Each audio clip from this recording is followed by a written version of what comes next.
მოგესალმებით, ეს არის გადაცემა კრიპტობაზარი, ყოველ პარასკევს 12 საათსა. არა და ცოტა მერე ჩვენ გავდივართ გირჩი TV-ს ეთერში, ასევე შეგიძლიათ Facebook-ზე მოძებნოთ და YouTube-ზე პრინციპში კრიპტობაზარი გვიყოლოთ live რეჟიმში და ნახოთ ჩვენი ჩანაწერები, ძველი გადაცემებისაც ასევე. მოკლედ, ყავს ხოლმე საინტერესო სტუმრები, ასევე საუბრობთ თუ რა ტენდენციები არის ზოგადად ინდუსტრიაში და განვიხილავთ მოკლედ ასევე თუ რა მოსალოდნელი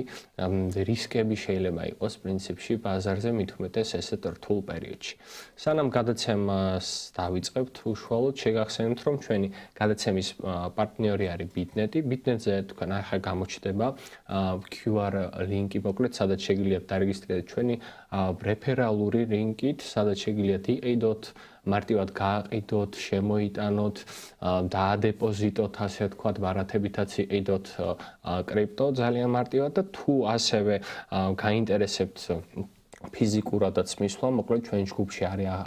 აღწერილი და პრინციპში დამაგრებულია ეს პოსტი, რა როგორ შეგიძლიათ მიხვიდეთ და ფიზიკურადაც მოკლედ ადგილზევეც შეგიძლიათ იყიდოთ. და ასევე ვინც ახლები ხართ, კიდევ ერთხელ შეგახსენებთ, რომ YouTube-ზე შეგიძლიათ ჩაწეროთ როგორ ვიყიდო ბიტკოინი საქართველოში და ახლა გამოჩნდება მოკლედ ეკრანზე ეს საინტერესო ვიდეო ამოგივარდებათ ლადოს შესრულებით. სადაც პრინციპში დეტალურად არის აღწერილი თუ როგორ შეგიძლიათ Bitnet-ზე იყიდოთ თქვენი პირველი კრიპტოვალუტა ახლა გამოჩნდება ეკრანზე და მოკლედ როგორ დარეგისტრირდეთ, გაიაროთ ვერიფიკაცია, რა ბისთვის გჭირდებათ, ეს ყველაფერი არის ვიდეოში ახსნილი დეტალურად. ეხლა რაც შეეხება გადაცემის პირველ ნაწილში ტრადიციულად ვისაუბრებ სიახლეებზე, თუ რა სიახლეები არის ინდუსტრიაში და პირველი, რა თქმა უნდა, გვერდს ვერ ავუვლიდით, რომ არ გვესაუბრა ტარიფების ომზე და რა შედეგები პრინციპში გამოიწვია ამან უკვე. ფასების კუთხით ბევრმა ნახეთ და ფასების კუთხით ახლა მე არ მოგაწყენთ, როდესაც ფასის განხილვა იქნება, მაშინ განვიხილავ ზოგადად თუ რა მოხდა,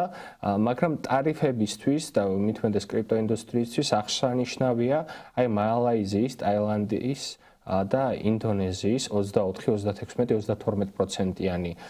მოკლედ ტარიფები, ჯერ ვიცით უკვე რომ 90 დღით შეჩერდა ეს ტარიფების ამბავი და ასე ვთქვათ, იქნება დამოკიდებული თუ რა შეთანხმებებს მიაღწევენ მხარეები, მაგრამ ეს სამი ქვეყანა რატო არის მნიშვნელოვანი? შეიძლება ბევრი ხვდებით უკვე ჩვენი კრიპტობაზრის Twitter გვერდზეც არის ამაზე სტატია, მოკლედ ეს არის ძირითადად ის ადგილები, სადაც ხდება ASIC მაინერების წარმოება, სხვადასხვა ნაწილებიც იშოვება აქ და შესაბამისად მაინინგ ინდუსტრიასაც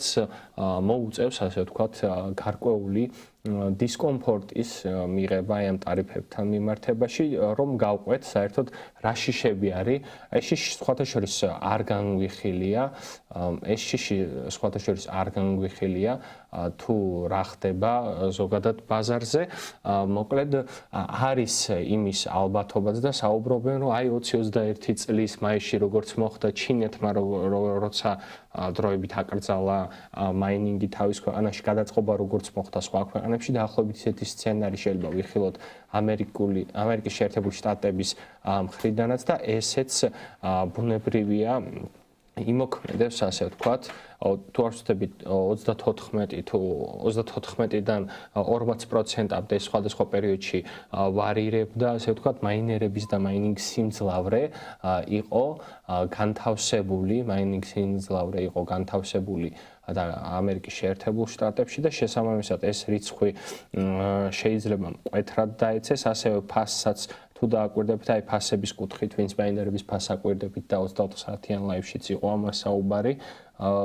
ფასებიც პრინციპში შეიცვალა ამ ამბების შემდგომ, ტარიფების ამბავი მაშინ არ იყო, უბრალოდ ტენდენციაც, ცვალებადობის ტენდენციაც ჰალვინგის შემდგომაც და აი როდესაც ფასები იზრდება მაღლა ბუნებრივია, მოკლედ ვარაუდობენ, რომ აი ეს 4 წლის წინ რაც იყო, ის პერიოდი შეიძლება განმეორდეს. რამოდენიმე საინტერესო კვლევა არის ამ კვლევა რა სტატია. ამ კვლევაზე ახლა დიდხანს არ გავჩერდებ, უბრალოდ გეტყვით იმას, რომ შემდგომში ანალიტიკოსები ფიქრობდნენ, აი ეს სიტუაცია რომელი ქვეყანა შეიძლება ავარჩიოთ. ერთ-ერთად მოიაზრება სხვათა შორის კანადა, სადაც პრინციპში ზოგიერთ ქალაქში არც თუ ისე რთულად არის მაინინგის კუთხით საქმე, უბრალოდ აქაც რეგულაციები არ არის ასე ვთქვათ ბოლომდე ჩამოყალიბებული, ასევე უნდა გავითვალისწინოთ ის, რომ ძალიან ბევრი კომპანია არის და ჩვენ ამ კომპანიებს ვისაუბრეთ წელიწად ნახევრის წინ, აი რა ფასზე აწყობდათ ამ კომპანიებს ბიტკოინი, აი მაინინგ კომპანიებს, ეს იყო პერიოდისთვის იყო 50,000-60,000 დოლარი, სადაც პრინციპში ერთი მაგ დიაპაზონში ერთი გადიოდა მოგებაში და უფრო მეტი სჭირდებოდა სხვა კომპანიებს. ესეც ცალკე ამბავი არის, ეს დოლარის ექვივალენტი შეიძლება შეიცვალოს მათთვისაც, იმიტომ რომ მარტო შეიძლება ბევრს გესმით პრინციპში, მაგრამ გავიაროთ, რომ აი როდესაც ფერმა აიწყობა და მთლიანი ინფრასტრუქტურა, თუნდაც ნაწილების შეცვლა რა სამი ქვეყანაც ჩამოთვალე, მათ შორის ჩინეთიდან ძალიან ბევრი რაღაცის გამოწერა უწევთ ხოლმე და ჩინეთიდან შესყიდვა, რაც არ უნდა წარმოება გადმოიტანონ და ასიკების წარმოებაზეც იყო საუბარი, რომ ვითომ ამერიკაში შეიძლება მოხდეს წარმოება, არის რაღაც ასე ვთქვათ, თუნდაც ლითონები, თუნდაც დეტალები, რომელიც ჩინეთის იქით ფაქტობრივად არ არის და შეგახსენებთ კიდევ ერთხელ, რომ აი ტარიფების ომთან მიმართებაში ჩინეთმა რადგან საპასუხო ამბავი დააფიქსირა ამერიკასთან მიმართებაში, მოკლედ ესეც არ შეცვლილა. საბოლოო ჯამში ბევრი იტყვით, რომ აი რა გავლენ ფასის კუთხით, კიდევ ერთხელ ფასის კუთხით შეიძლება გქონდეს ბიტკოინის გავლენა, რომ თუ მოკლედ მოუწევთ ამ კომპანიებს ბიტკოინის გაყიდვა და შესაბამისად მაგ პერიოდში უბრალოდ შესაბამისი ოდენობის მყიდველი არ იქნება. შეიძლება როგორც პანიკური შესყიდვები იყო, კიდევ ერთხელ და ამას ფასის კუთხით გავლით, შეიძლება პანიკური გაყიდვები იყოს და ამიტომაც პრინციპში მსგავსი ამბების დროს ძალიან ფრთხილად უნდა ვიყოთ, არ არის მარტივი ამბავი და მარტივი სათქმელი აი ამ კუთხით, აი არაფერი პრობლემა არ არის, კრიპტოს არ ეხება, როგორ არ ეხება პირიქით თქვენ დაინახეთ, რომ ნებისმიერი პრინციპში გაფაჩუნება ამ ტარიფებთან მიმართებაში ეგრევე მყისიერად როგორ აისახებოდა კრიპტო ინდუსტრიაში ტოპ-10 კოინზე ყველაზე მინიმუმ და ნახეთ რა ვოლატილურობაც იყო, ძალიან ბევრსაც გაუკვირდა, მაგრამ ეს მუშაობს.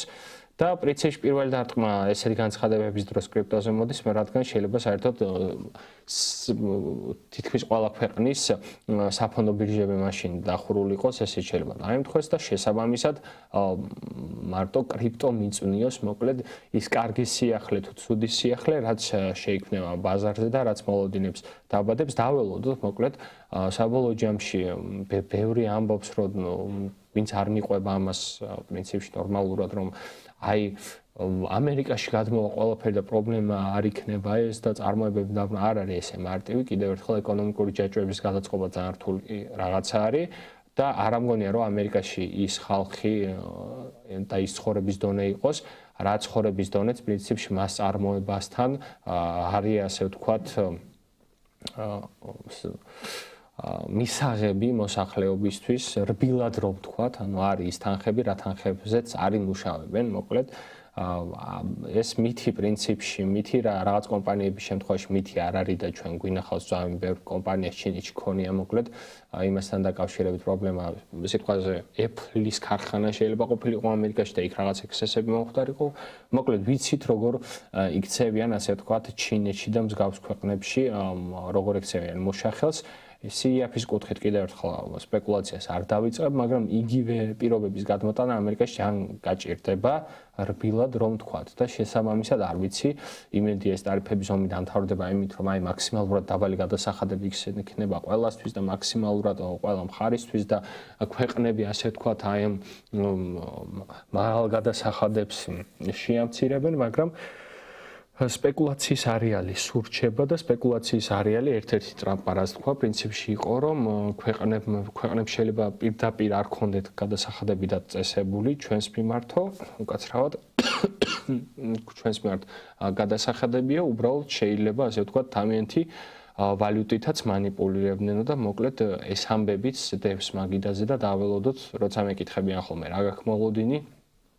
არანაირი მოლოდინი არ მაქვს, უბრალოდ მე ვიმედოვნებ, რომ ყველანი ერთად გამოფხიზლებიან წინააღმდეგ შემთხვევაში, ყველანი ერთად გავაღარიბდებით, მოკლედ არ აქვს მნიშვნელობა, რომელი ქვეყანა იქნება ამ შემთხვევაში პიონერი. ეხლა რაც შეეხება მეორე სიახლეს და მეორე სიახლე სხვათა შორის აი რადიკალურად განსხვავდება თუ შეხედავთ რა ხდება ზოგადად აი ამ ტარიფების ომის და ტრამპის ადმინისტრაციის მოსვლის შემდგომ აი პაკისტანზე ახლა მეორე სიახლეზე ვისაუბრებ პაკისტანზე ახლა 100 წელი ვერი ფიქრებდით რომ პაკისტანი მოკლედ ჭარბი ენერგია რაც აქვს და სხვათა შორის სტატის ქვევითაც Twitter-ზე დავამატე ერთ-ერთი ლინკი, სადაც არის აღწერილი თუ პაკისტანში რა სახის ენერგიები არის, ელექტროენერგია მეორე ადგილზე არის 34-35% არის, ნავთობიც არის, ქვანახშირიც არის, მოკლედ რესურსები ძალიან ბევრი აქვს და ამ ჭარბი რესურსიდან გამომდინარე, ელექტროენერგიის რესურსიდან გამომდინარე, გეგმავენ, რომ ბიტკოინის მაინინგი ჩაუშვან. და ბიტკოინი დაამაინინგოს ქვეყანამ ზოგადად და სხვათა შორის წინა კვირის სიახლის გაგრძელება შეიძლება იყოს ერთ-ერთი ასე ვთქვათ ექსპერტი რომელიც ეხმარება ამ ამბავში პაკისტანს არის სიზი. ანუ ისევ სიზის ირგვლივ ტრიალებთ ამ შემთხვევაში და ჩემი დასკვნა რა არის საბოლოო ჯამში სიზის ნაწილი რომ შევკრათ და შემდგომ პაკისტანის, ხო? სიზის ნაწილი რომ შევკრათ, სიზი ფაქტობრივად ყველას ეხმარება, ანუ დახმარების ხარისხი როგორი ეს, რა თქმა უნდა, არ გვეცოდინება ჩვენ, მაგრამ ზედაპირზე ესე ჩანს რომ ეხმარება ყველას, რომ რაც შეიძლება მალე მოხდეს, ასე ვთქვათ, ამ ინდუსტრიის იმპლემენტირება, კრიპტოინდუსტრიის იმპლემენტირება ქვეყნებში. აქ მეორე საკითხი არის ახლა CBDC-ის იმპლემენტირება და მაინინგის იმპლემენტირება ორი სხვადასხვა რაღაცა არის, უბრალოდ ალბათ ესეთი მიდგომა აქ ახლა წინა კვირას ცოტა სხვანაირად გამოვიდა, მაგრამ ამ ინფორმაციასაც თუ შევკრებთ, მაგრამ ვიღაცა თუ კითხვას დაუშვამ სიზის, აი რა ეს პროდუქტი როგორ დავნერგვა აქ ან ამ პროდუქტზე რა ვქნა, ის ჩვეულებრივად პასუხობს შესაბამისად აქ ცუდი არაფერი არ არის, უბრალოდ მოლოდინების კუთხითაც რომ ნახოთ, არც თუ ისე პატარა არის კრიპტო, რამოდენიმე მილიონი იუზერზე არის საუბარი პაკისტანში სხვათა შორის. აქ შეიძლება ვიღაცებმა თქვათ, რომ აი ვინ მაჭრობს, არ არის ესე, მოკლედ რაღაცების გადახედვა მოგიწევთ ხოლმე, ისეთი ინდუსტრიები ახლა სადაც და ამაზე იყო საუბარი სტეპენის შემთხვევაში, მე მგონი პირველზე თუ მეორე ადგილზე იყო საქართველო, არ გაგიკვირდეთ და Axie Infinity-ის შემთხვევაში კიდევ ფილიპინები, არ გაგიკვირდეთ, რომ პაკისტანი შეიძლება რაღაც კუთხით პირველ ადგილზე იყოს. ნახოთ, დაველოდოთ. შეიძლება ისეთი რამ გამოიგონონ გამომუშავების კუთხით რომ ელ-სალვადორსაც გადაასწრონ, შეიძლება გადახდებშიც ნორმალურად მიიღონ ბიტკოინი, მოკლედ რაღაც დაძრული არის ეს გზები ამ კუთხით და შესაბამისად არ არის ცუდი ექსპერიმენტები, რასაც აკეთებენ ქვეყნები. უბრალოდ კიდევ ერთხელ, რაც შეცდომას დაევართა ელ-სალვადორს, იმედია მაგ შეცდომას არ დაუშვებენ ქვეყნები და ბევრი მეუბნებოდა რომ ელ-სალვადორს შეცდომა არ და კი ელ-სალვადორმა შეცდომა დაუშვა იმ კუთხით რომ ასე ვთქვათ დაავალდებულა ძალიან ბევრი ადამიანი აი თუ ბიტკოინით მოვა ვინმე გადასახდელად აუცილებლად უნდა მიიღო ეს როგორც გადახდის საშუალებად ეგრეთ წოდებულ legal tenders რასაც legal tender-ი გახდა და შესაბამისად მოთხოვნის და გამომდინარე უნდა დაეკმაყოფილებინა ნებისმიერს და ეგ ჩვენ გადავამზადებთო და მთელი ამბები იყო. აი ყველაზე კარგი მოდელი და ავთოსაუბრობდა მაგაზე და ბლოგით შეგიძლიათ ნახოთ YouTube გვერდზე, სადაც ავთო არის არგენტინაში შესული, ჩემი აზრით არგენტინა არის ის ქვეყანა, სადაც რეალურად აი ინფლაციის გამო და საბანკო სისტემის არასრულყოფილობების გამო და ტექნოლოგიების არც თუ ისე კარგად ათვისების გამო შესაძლებელია რაღაც დონეზე მაინც კრიპტო გადახდები და მით უმეტეს თუ ბიტკოინს მიიქნება ბიბული რამე ძალიან სასიამოვნო იქნება ამ კუთხით მოკლედ პაკისტანიც ასე ვთქვათ ნელ-ნელა ნათელ მხარეზე გადმოდის მე მგონი ერთად საბოლოო ჯამში ჩვენი ქვეყანა დარჩება რომელიც ერთ დროს რაღაც კუთხით პიონერიც იყო პრინციპში პიონერობისკენ ნაბიჯს გამდა და მქონდა დიდი პოტენციალი, ახლა ეს მატარებელი ჩავლილია, ნუ არ არის არასდროს გვიან, მაგრამ სამწუხაროდ ყველაფერი ისე მიდის მით უმეტეს მთავრობის ხელში, რომ საბოლოო ჯამში არავინ არ ჩამოა ესეთი მსხვილი კრიპტო ინვესტორი და არ იტყვის, რომ აი აქ მე უნდა გავხსნა ეს და კი გახსოვთ ალბათ Bybit-ის ამბები, კი გახსოვთ ალბათ აქაურ რეგულაციებთან დაკავშირებით როგორც ამბობდნენ რომ აი პირიქით აი ეს რეგულაციები ძალიან ბევრ კომპანიას ჩამოიყვანს, ვიღაცები ჩამოვიდნენ და წავიდნენ, მოკლედ რაღაცები არის გადასააზრებელი ამ ინდუსტრიაზე წინააღმდეგ შემთხვევაში დარჩებით ისე და ყველაზე გვიან ავითვისებთ ამ ინდუსტრიას და უკვე აი CBDC-ის და ბიტკოინის ბრძოლა როცა იქნება, მაშინ ალბათ ესე თუ წავიდა საქმე CBDC-ს არ გვარჩევინებენ და მოკლედ ძალიან ცუდ ამბებში ვიქნებით. იმედია მოკლედ ამ ქვეყნებს, რა ქვეყნების სიახლეებსაც გეუბნებით ხოლმე გადავუსწრებთ. და ვნახოთ რა იქნება ამ კუთხით. ეხლა რაც შეეხება მესამე სიახლეს, მესამე სიახლე ბევრისთვის ნაცნობ ჰელიუმს ეხება. ჰელიუმი 4 წლის წინ ძალიან აქტიური იყო. მოწყობილობები, რომლებიც ამაინინგებდნენ ჰელიუმს და იყო ეს მოწყობილობები თუ არ ვცდები $2000-დაც ბოლოსკენ ესე მახსოვს რომ $2000-დაც იყიდებოდა ერთი მოწყობილობა, მე იქ სხვადასხვა დაფარვის ქსელები იყო, მოკლედ ძალიან დიდი ინფრასტრუქტურა იყო, გამოცდილება ბევრმა ადამიანმა მიიღო, სხვათა შორის ესეც არ არის რომ რაღაცა ამ პროექტით ბევრმა ისწავლა და ბევრი ამის შემდგომ დარჩა ამ ინდუსტრიაში და სეკმა იანვარში, მოკლედ იანვარში უჩივლა ჰელიუმს, აი სანამ ადმინისტრაციის შეცვლა მოხდებოდა მანამდე და ეხლა მორიგდნენ, არანაირი პრობლემა არ აქვს და 2019 წლიდან რაზეც იყო ეჭვები, რომ სიტყვაზე IoT, HNT მობილური ტოკენები, რომელიც არის დააშენებული ჰელიუმის ქსელზე არ წარმოადგენს, ასე ვთქვათ, საშიშროებას იმ კუთხით, რომ სეკმა შეიძლება გიჩივლოთ და შესაბამისად, მოკლედ, ამ აქტივების ფასი შეიძლება გაზრდილყოს, იმართლა გითხრათ, არც მინახავს და დეპინ მიმდინარეობაზე ჩვენ ვისაუბრეთ, ბაში გქონდა რამოდენიმეჯერ საუბარი, ძალიან საინტერესო პროდუქტები შეიძლება წარმოიშვას, უბრალოდ ჰელიუმის გამოცდილების მერე უბრალოდ მე ვერავის ვერ ვეტყვი და ვერც ვურჩევ და ისედაც ეს გადაცემა ფინანსურ რჩევებს არ შეიცავს, თუმცა ძალიან რთულია ხოლმე ჰელიუმის გამოცდილების მერე ადამიანებს უთხრა, რომ აი ამაში ინვესტიცია ღირს და სხვათა შორის ჰელიუმზე ადრე ავთოც ლაპარაკობდა მაგას, ჰელიუმზე შეგიძლიათ ნახოთ მანამდე ეს კომპანია რა იყო რეალურად, ეხლა რა დარჩა ჰელიუმისგან, როგორც ესე ფურცელზე და ასე ვთქვათ, თქმით, ყველაფერი კარგად უნდა დამთავრებულიყო და ძალიან ბევრ ადამიანს უნდა ქონოდა და აი უსაფრთხოების სისტემები, სადაც სიტყვაზე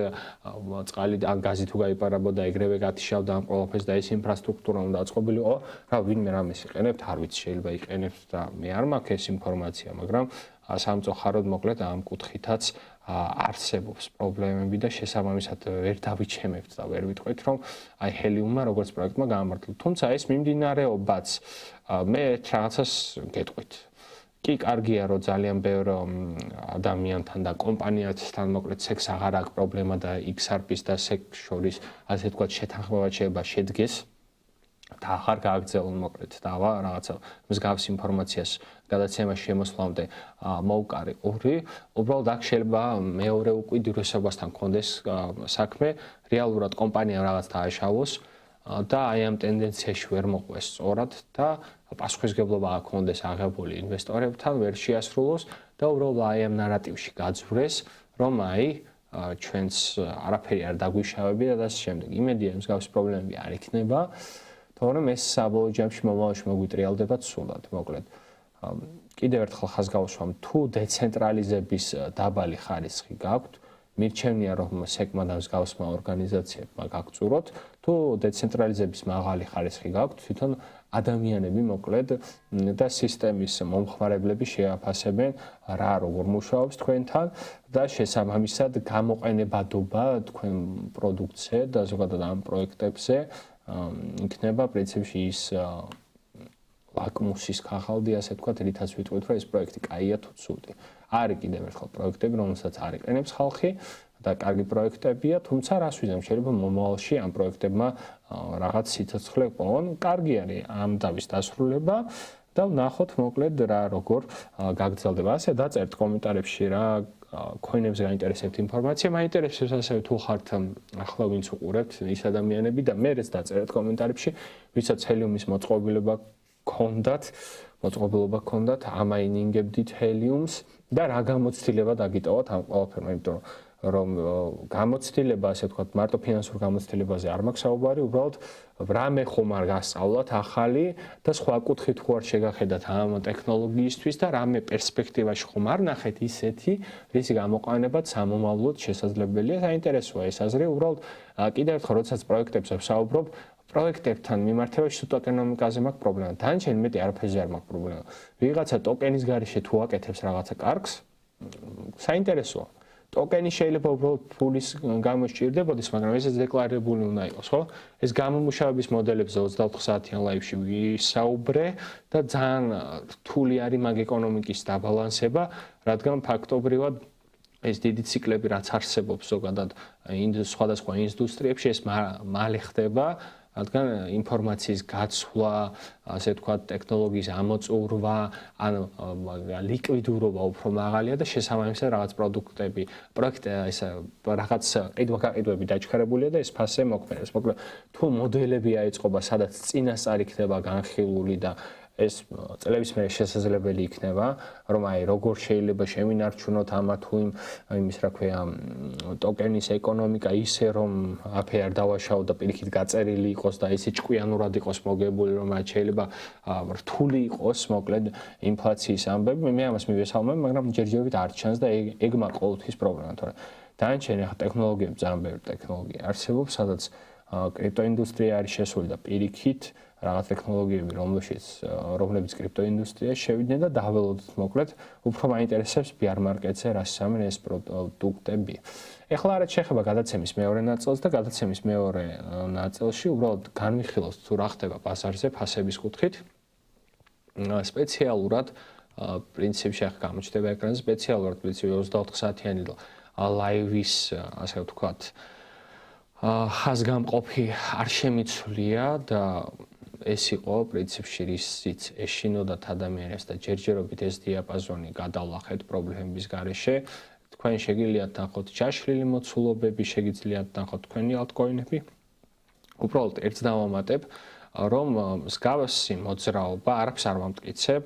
ბევრ სცენარს შეგიძლიათ გადახედოთ. მსგავსი მოძრაობები, აი მოძრაობის კუთხით იყო თუნდაც 21 წლის გაზაფხულზე და ეს მოძრაობა გახსოვთ მერე მაისში რითი დამთავრდა, რა დაღმასვლით დამთავრდა და აი ეს დაღმასვლა იყო სწორედ ის პერიოდი და ესეთ დაღმასვლა მეცას გეტყვით რომ ჯერ არ გვინახავს.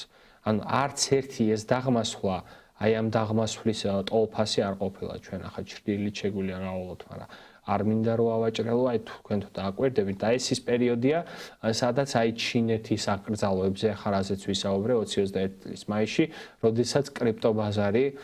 ჩვენი გადაცემა გავიდა ლაივში, ხო? აი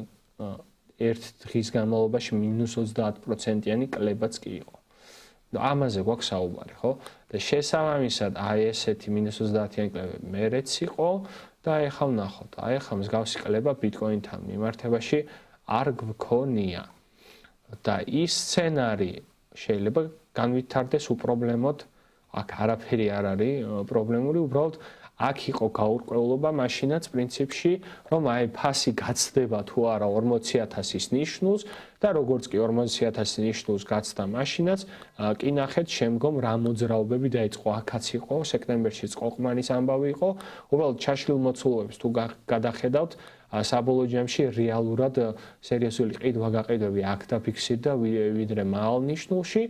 და შესაბამისად ეს მოძრაობები ესე გაგრძელდა. მოკლედ მეორე სცენარისთვის ვიქნები მზად. ერთი სცენარი, სადაც მაისივით ჩამოსვლა გვექნება ერთთვიანი ან ორთვიანი, შემდგომ პატარა თანხების დაგროვება და სექტემბრისკენ ან შემოდგომისკენ აღმასვლა და ასევე დავალოდებოდი უარეს სცენარი არის აქეთკენ. უარესი სცენარი არის 2022, 2022-ს თუ შევხედავთ, აი ნელ-ნელა დაღმასვლები. არაფერი საგანგაშო, ასე ვთქვათ, აი 21-ის ნოემბრის შემდგომ, აი დეკემბერშიც ქონია დიდი დაღმასვლა, აი იმპულსების გაგრძელება და 2022-დან ნელ-ნელა დაღმასვლები. და ეს კი გაგრძელდა 2022-ის სადღაც დეკემბრამდე, ხო? ანუ 1 წლის განმავლობაში ესე აგრესიულად გრძელდებოდა. აქაც შეიძლება მსგავსი ეს არის ცუდი სცენარი, რაც ცუდი სცენარი შეიძლება განმეორდეს. ფასების კუთხით კიდევ ერთხელ ფასების კუთხით დიაპაზონები იგივე მრჩება, არაფერი არ შეცვლილა. ჩვენ შეგვიძლია ვნახოთ ერთადერთი რამე მნიშვნელოვანი პრინციპში ფასების, ასე ვთქვათ, ნაპრალი, გეფი შეგვიძლია ნაპრალი არის პრინციპში, ხო? ფასების ნაპრალი ხო არ წარმოიქმნა რამე, ესეთი სერიოზული არა და მალევე შეივსო, აქაც ესე არაფერი არ ჩანს. მოკლედ რისი თქმა მინდა, საინტერესო დიაპაზონი რჩება ეს დიაპაზონი, აქედან თუ დავიწყეთ სიტყვა 72,000-დან ძველი ჩარტი ჯობია დავაბრუნოთ 72,000-დან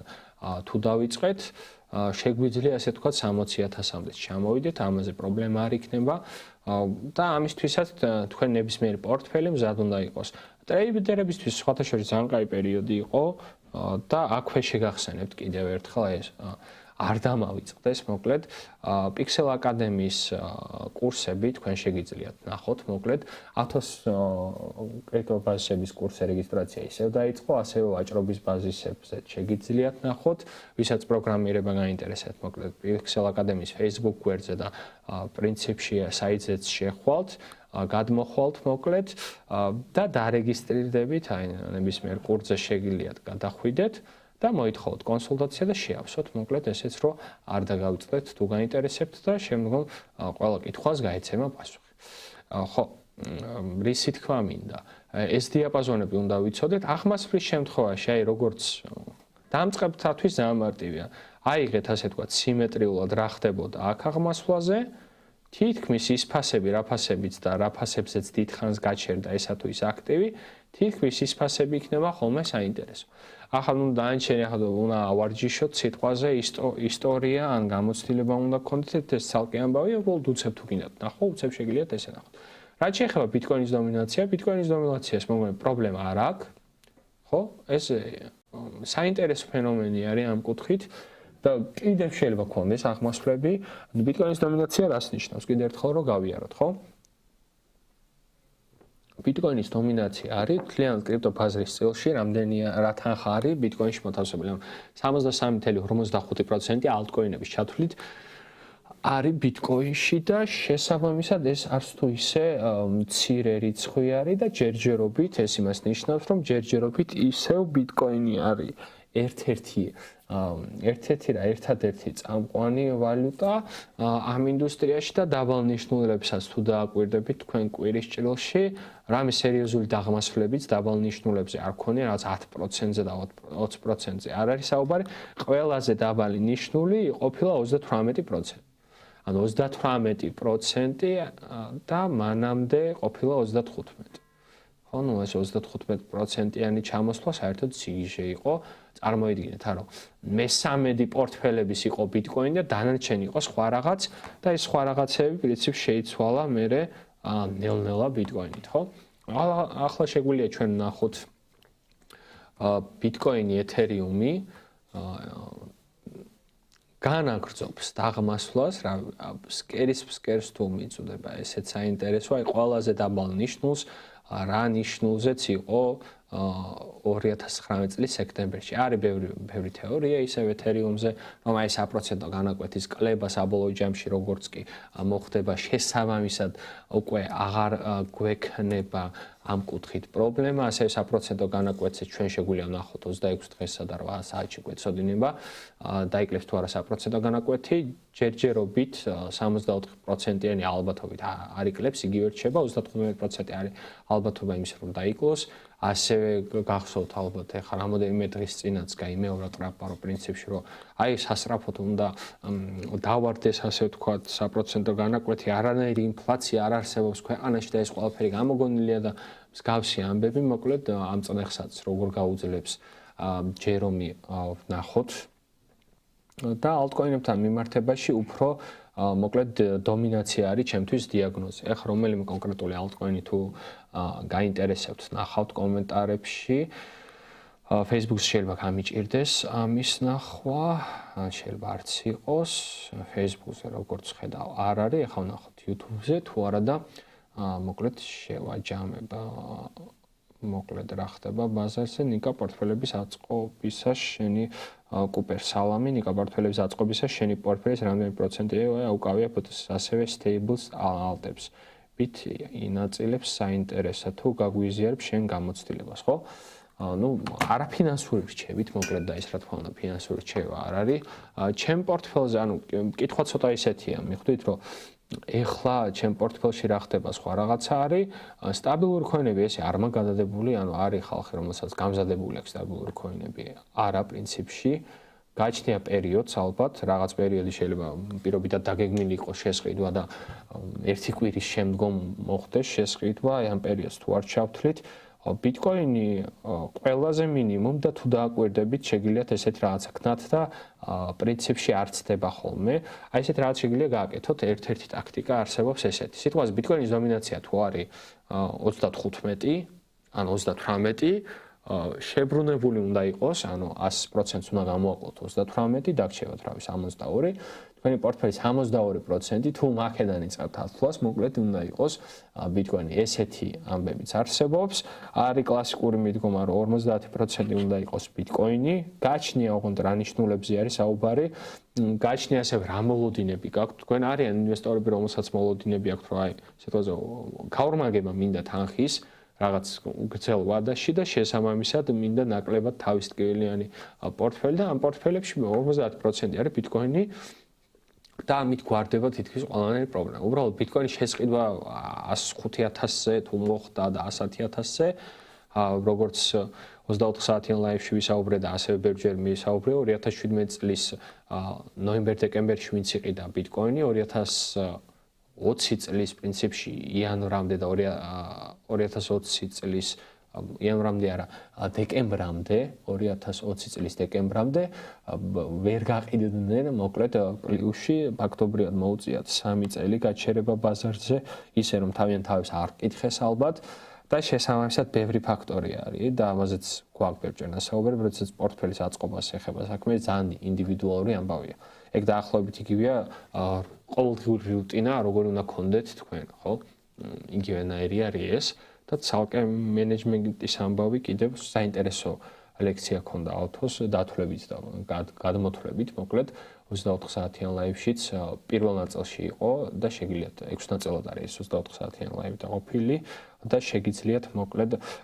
ეს ნახოთ ხო და ეს საინტერესო იყო არ მახსოვს როდის შემხვდა მაგრამ ეს თემა იყო ესე რომ აი შეტრიალებულად შეგიძლიათ გქონდეთ ახლა შეიძლება კითხვა დასვათ რომ აი 65%-ზე 63%-ზე რომ 63%-ზე და 65%-ზე როცა ავიდა დომინაცია თქვენ კი ნახეთ ბიტკოინის ფასი მაგ პერიოდში სად იყო ხო ანუ აქაც შეიძლება რაღაც ლოგიკა არსებობდეს მოკლედ ბევრნაირი კალკულაციები არის ამ კუთხით ბევრნაირი მოსაზრებები არის აი ყველაზე მთავარია უბრალოდ რომ არავითარ შემთხვევაში ასე ვთქვათ თუ ვაჭრობთ თუ ხართ ინვესტორი არ დაკარგოთ ფული დანარჩენი სხვა პრობლემები მოგვარებადი არის ერთად პრინციპში ახლა მაისში გახდება უკვე 4 წელი რაც ასე ვთქვათ 1-4 წელიანი მოძრაობა გადააგორა კრიპტობაზარმა და მისმა მაყურებელმა იყო დიდი აღმასვლებით ფასის კუთხით, იყო კატასტროფული დაღმასვლები, უბრალოდ საინტერესო ის არის, რომ აი დაღმასვლები ბევრს არ ახსოვს თუ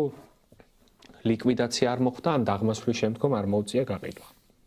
როგორც კომენტარებში გიყურებთ, ბევრს არ გახსოვთ დაღმასვლა, ეს კარგია, რადგან შესაბამისად ბევრი პრობლემა არ ყოფილა ამ კუთხით, უბრალოდ კიდევ ერთხელ სხვანაირი ის არსებობს, რა ქვია, უფრო ინვესტორებს აქვთ ეგ დამოყალიბებული და ინვესტორების ტრეიდერები არიან, ვიდრე ჩვეულებრივად ტრეიდერებს, პრინციპში დეი ტრეიდერებს უფრო, მაგრამ დიდხნი ვინც სიტყვაზე უფრო დიდი ხნით ვაჭრობს იმათ არა, მოკლედ სიახლეებზე ვაჭრობა და სიახლეებზე ვაჭრობა სხვათა შორის ძალიან საინტერესო სფერო არის ცალკე და სიახლეების გაანალიზება არც თუ ისე მარტივი არის რა შეიძლება რა გამოიწვიოს ასევე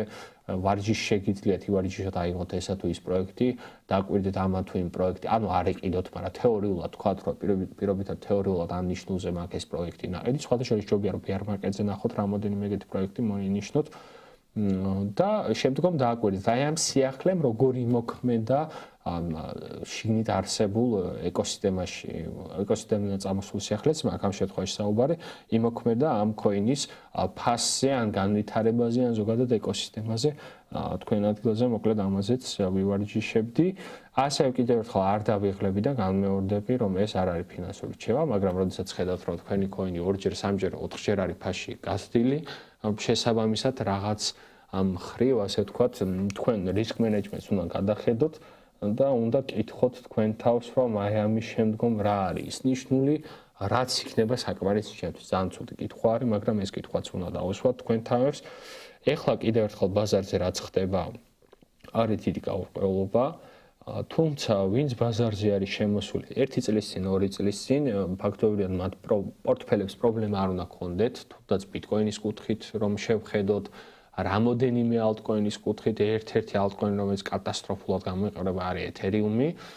და ეთერიუმი ამ ციკლის მერე თუ არ გააგრძელებს აღმასვლას, სავარაუდოდ შემდეგ ციკლში სოლანასაც იგივე ელოდება და ზოგადად ალტკოინებს და თავიდან ბოლომდე ალტკოინებს ექნებათ რაღაცები განასაფასებელი და შეიძლება პრინციპში ალტკოინების ცალკე ხანა დამთავრდეს და სხვანაირად მოხდეს პროექტებში ფულის შესვლა და პროექტებმა უშუალოდ პრობლემა მოაგვარონ და სიტუაციაზე ფანდრაიზინგი შეიძლება გააკეთონ ბიტკოინით ან რამე პრინციპში ბიტკოინით. ესეც შეიძლება მოხდეს და ამ კუთხითაც ფრთხილად ვიქნებოდი, თუმცა smart კონტრაქტების ასე ვთქვათ ერა არ არის დასრულებული, საინტერესო კონცეფტია, მაგიტომ ვცემ ეთერიუმს პატივს, ანუ ვიტალიks პატივს. არ არის ვიტალიკ იქინა, რომ აი ვიღაცა სქემერი დაჭდა და სქემერობით დაიწყო. არა, შეგიძლია თუ უბრალოდ ვიტალიკს ასე ვთქვათ გინდათ რომ მე ანუ შეურაცხყოფ, არ არის პრობლემა, კაცო, შეგიძლიათ ბევრი რესურსი ნახოთ და წაიკითხოთ ამ ადამიანზე, რითი იყო თავიდან დაკავებული, როგორ იყო ბიტკოინში ჩართული, რა პრობლემები ნახა და შეაფასოთ. უბრალოდ საბოლოო ჯამში გუნდი არის, ფაუნდეიშენი არის, თუ რა არის, საბოლოო ჯამში ძალიან ნაბიჯებით მიდიან. ამ ინდუსტრიას უბრალოდ ეს ნაბიჯები არ მოსწონს. მე ნელ ნაბიჯებთან მიმართებაში პრობლემა არ მაქვს. სოლანასნაირი სწრაფი ნაბიჯების მომხრეც არ ვარ. სწრაფმა ნაბიჯებმა ვნახეთ, როგორ ქსელის გაჭედვამდე მიგვიყვანა შიტკოინ კაზინოების ახალ შრეში ვართ გადასულები. აი smart chain-ის ერა ვისაც გახსოვთ 2021-ში ეს მონაგონია საერთოდ სოლანაზე რაც ხდება და ეს ტენდენცია სხვათა შორის ბევრმა პროექტმა წაიღო. თითქმის ყველა პროექტს აქ რომ აი მარტივად გქონდეთ რაღაცა საიტი, სადაც შეიქმნება რაღაც ტოკენი და ეს ტოკენი შეიძლება რაღაც შრეში გადავიდეს, შემდგომ რომელიღაცა DEX-ზე გადაცვალოთ თუ კონკრეტულ თანხას მიაღწევს ლიკვიდურობა თუ შეიკრიბება, მოკლედ ძალიან ისეთი კონცეფტი არის, ჯერ კიდევ დასახვეწე. ხალხი ვერ ხვდება უბრალოდ რას რატო ყიდულობს. ანუ ჩვენ აქ გადაცემაში განვიხილავთ ხოლმე სერიოზული პროექტის ტოკენომიკა, რამდენად შეიძლება პრობლემური იყოს და რა შეიძლება ვერ შეასრულონ და რა შეასრულონ. ახლა ეთერიუმზე რას ვთქვით ხო სიტყვაზე, სუპრაზე რას ვთქვიან, სუიზე რას ვთქვით თავის დროზე და არის ხალხი, რომელიც უბრალოდ რაღაცას აჭერს და იმის უკან არანაირი ღირებულება არ არსებობს და მსგავსი რაღაცის დაჭერით შეუძლიათ წარმატებულად, ასე ვთქვათ, კაზინოშიც გააკეთონ მსგავსი ამბები. მოკლედ კომენტარებს YouTube-ზე მეც ვერ ვხედავ, Facebook-ზეც გადამომოწმებ, რამე კომენტარი არის თუ არა. ესე თემა, რისი განხილვაც მინდოდათ, ცალკე არ არის. სიფრთხილისკენ მოგიწოდებთ, მოკლედ, ასევე სიახლეებს გადახედეთ ხოლმე, თუ Twitter-ს იყენებთ, კაია Twitter-ზე სიახლეების ნახვა, უბრალოდ ერთ წყაროს არენდოთ, ჩვენ ჯგუფში წერება ხოლმე სიახლეები, მაქსიმალურად პრინციპში პარასკევი 4 შაბათი არის ათვისებული ბაზის ფორმატი და კრიპტობაზრის ფორმატი იმისთვის, რომ ინფორმირებულები იყოთ და ერთი სიახლეზე დაყრდნობით, მოკლედ არ მიიღოთ არასდროს გადაწყვეტილება. ასევე შეგახსენებთ, რომ ჩვენი გადაცემის პარტნიორი არის Bitnet-ი. თქვენ Bitnet-ს შეგიძლიათ მარტივად იყიდოთ, გაყიდოთ, შემოიტანოთ, გაიტანოთ კრიპტოვალუტა, ასევე ფიზიკურად ქეშითაც თუ გინდათ ყიდვა, ჩვენ ჯგუფში შემოდით და ნახეთ აპინული პოსტი და ნახავთ როგორ მიხვიდეთ მოკლედ გადაცვალოთ ან იყიდოთ ან რამე შეკითხვა თუ გექნებათ ეგრევე შეგიძლიათ საპორტს მიწეროთ მიხვიდეთ ფიზიკურად დაურეკოთ სულ და გულო მოკლედ ყველანაირი მომსახურება არსებობს იმისთვის რომ თუ თქვენ გაინტერესებთ და გარკვეული გაინტერესებთ და გაქვთ სურვილი რომ შემოაბიჭოთ კრიპტოსამყაროში რაც შეიძლება მარტივად მოხდეს ეს ყველაფერი ასევე როგორ ვიყიდოთ ბიტკოინი ესეთი როგორ ვიყიდოთ ბიტკოინი საქართველოში მარტივად კრიპტობაზრის ვიდეო და YouTube-ზე შეგიძლიათ ეს ვიდეო ნახოთ და მოკლედ შევაჯამოთ გადაცემის პირველ ნაწილში მოკლედ მიმოვიხილე სიახლეები მეორე ნაწილში შევეცადე რომ ბაზრისთვის და ფასის კუთხით გამიანალიზებინა თუ რა ხდებოდა და მესამე ნაწილში შევეცადე რომ თქვენი შეკითხვებისთვის მეპასუხა რაც შეიძლება თავშეკავებულები იყავით მესმის რომ ძალიან ბევრი სიახლეა და მაცდური სიახლე არის მაგრამ რა გეგმას გაქვთ მაგ გეგმას მიყევით და უბრალოდ თუ გეგმას აღარ მიყვებით დაუდასტურეთ თქვენ თავს თუ რატომ შეიტანეთ ესა თუ ის ცვლილება თქვენ გეგმებში პრინციპში კრიპტობაზარი შემდეგ კვირამდე გემშვიდობებად და დროებით